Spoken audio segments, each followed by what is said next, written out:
When we started to implement the different technologies in Spartacus, it made us rethink all of our maintenance strategies for each asset. When I got the buzz out that I was implementing a technology that would streamline all of our anomalies and give us an overall asset health score of not only a facility, but each department and each channel, my operations management really bought in. They wanted logins. They wanted to ask the question, where are we at with this maintenance notification? Where are we at in the process of ordering these parts to replace these bearings on my fan? They have the insight on when they can take their channels down, and they can help my maintenance planners to prioritize what channels need to be addressed first.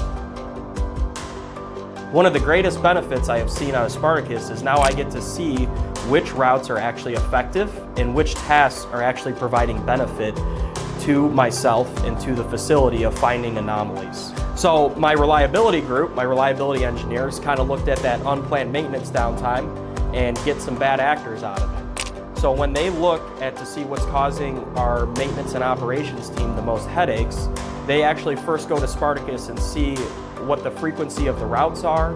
Are we finding the right failure modes? Are the right failure modes even in Spartacus for our technicians to even detect? Now with Spartacus, it all being in one platform, we're able to make sure we have all of our anomalies in one area, and our maintenance team can make sure we're tackling all those anomalies for that planned downtime. And we're not missing certain technologies, and we're not missing certain notifications that each technology has produced. For Ingredion, we needed to do our own part and do a lot of legwork on our end to get our PM optimization up for all of our assets. And then we collaborated with Spartacus to make sure we saw the vision of what this plant wanted Spartacus and all these routes to look like for the plant. The biggest advice I have for new customers is to make sure you're doing maintenance best practices before you even get to Spartacus, which means, do you have your asset criticality figured out? Do you have your hierarchy figured out? And do you have FMEAs, or do you have maintenance plans associated with those A and B critical assets that you identified? If you don't have those fundamentals in your maintenance program, Spartacus is not going to come in and magically fix your problems.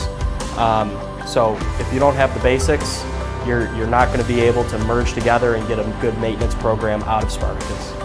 We're listening to the technicians, and they're saying they're doing too much time entering notifications, they're doing too much paperwork, and I took that and I provided them a solution with Spartacus.